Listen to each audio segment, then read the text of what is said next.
Fala galera, estamos começando mais um videozinho do nosso quadro Bom Pra Caraca. Isso aí pessoal, o vídeo de hoje vai ser um vídeo interdisciplinar. A gente vai falar um pouquinho sobre a matemática na geografia lá do globo terrestre, até porque a Terra não é plana, pelo amor de Deus.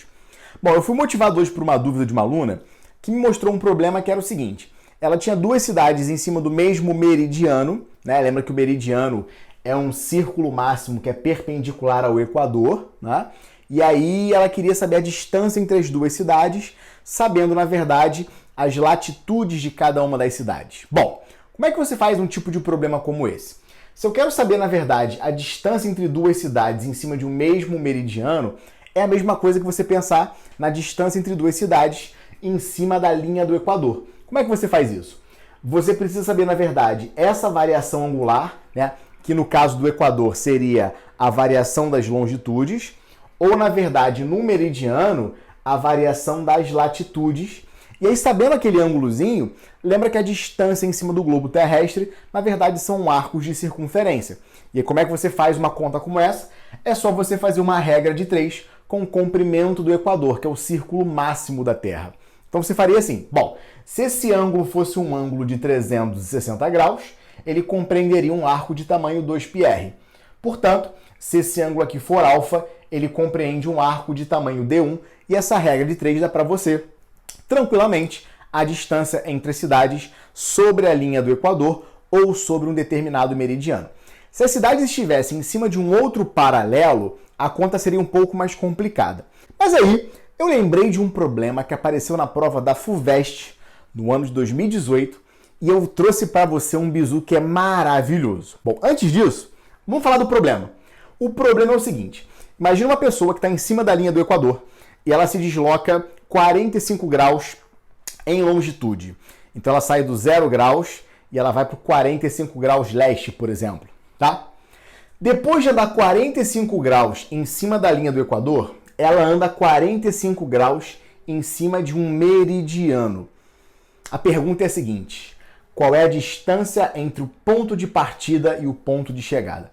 Esse problema é muito difícil porque a figura não é nem um pouco legal, né? A conta para fazer esse problema é difícil até porque calcular essa variação angular aqui não é uma tarefa nem um pouco fácil. Bom, para fazer isso, eu queria que você olhasse para essa figura aqui, em que O é o centro da Terra, A é a tua cidade de partida, B é essa cidadezinha onde você chega primeiro na linha do Equador, e C é o teu ponto de chegada, é o finalzinho, e eu quero saber, na verdade, a distância entre A e C, distância sobre o globo terrestre, tá? Bom, para fazer isso, eu liguei o ponto A até o ponto B, o ponto A até o ponto C, o ponto B até o ponto C, e eu gerei essa figura que está aqui, que na verdade é um tetraedro, figura esquisita, né? Bom, naquela figura ali, cara, os ângulos são muito ruins de você trabalhar. Aí eu lembrei que tem um bizu muito legal para te ensinar nesse momento, que é o bizu do triedro trirretângulo. Que bizu é esse, cara? Toda vez que você tiver um triedro trirretângulo, ou seja, na verdade são 3 planos, o plano AOB, o plano BOC e o plano AOC, que formam entre si ângulos de 90 graus.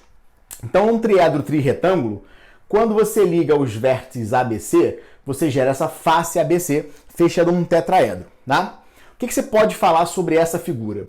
Se o ângulo alfa for o ângulo ABO e o ângulo beta for o ângulo CBO, a gente pode garantir que o ângulo ABC vai ser um ângulo θ que tem a propriedade que é a seguinte, o cosseno desse ângulo θ, na verdade, é a multiplicação dos cossenos de alfa e beta.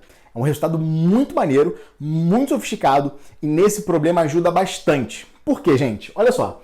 Quando você pega o ponto A, que é a tua cidade de partida, e você projeta esse ponto sobre o segmento AB, ou seja, faz um ângulo de 90 graus com o segmento AB, você gera esse ponto P aqui, né? Esse ângulo aqui é o ângulo de 45 graus que é dado no problema, tá? A mesma coisa você pode fazer com o segmento OC. O é o centro da Terra, C é o ponto de chegada. Se você projetar o segmento OC sobre a reta OB, esses dois segmentos vão ser projetados e o ponto P vai ser o pezinho da projeção de cada um deles. Por quê, gente? Porque AO e OC são de verdade o raio da Terra, e os ângulos entre AO, OB e OC e OB são iguais a 45 graus. Então, quando você projeta aqueles dois raios, eles batem exatamente no mesmo pontinho P. E aí, olha que legal, cara. Uma informação geográfica importante. O ângulo entre a linha do Equador e um meridiano, esses caras, na verdade, estão contidos em planos que são perpendiculares. Então, eu tenho um ângulo de 90 graus bem aqui. Como você projetou o ponto A aqui e o ponto C aqui, eu também tenho dois outros ângulos de 90 graus. Ou seja, acabei de construir um triedro trirretângulo, que é o triedro POAC, que está bem aqui nessa figurinha aqui. E aí, quando você olha para essa figura, claramente essa figura é exatamente igual a essa figurinha aqui. Então, se o ângulo AOP mede 45 graus e o ângulo POC também mede 45 graus, esse ângulo AOC, que mede, na verdade, a variação angular entre o ponto de saída e o ponto de chegada, pontos A e ponto C, esse ângulo AOC é o ângulo θ. E como é que você calcula esse ângulo θ? O cosseno dele é a multiplicação dos cossenos desses dois outros ângulos. Então, cosseno de θ é cosseno de 45 vezes cosseno de 45. Raiz de 2 sobre 2 vezes raiz de 2 sobre 2 dá meio. Qual é o ângulo que você conhece tem cosseno igual a meio? É o 60 graus. Então, na verdade, essa variação angular aqui, lá no probleminha da FUVEST, é uma variação angular de 60 graus. E aí, como é que você calcula o comprimento dessa trajetória? Vai ser, na verdade, um arco de circunferência relativo a um ângulo de 60 graus. Tá? 60 graus é 1/6 de 360, então isso quer dizer que esse arco mede 1/6 de 2πr, que é o comprimento do Equador. Tá? Então, esse bizu bom pra caraca, na verdade, foi um bizu difícil, complicado. Tá?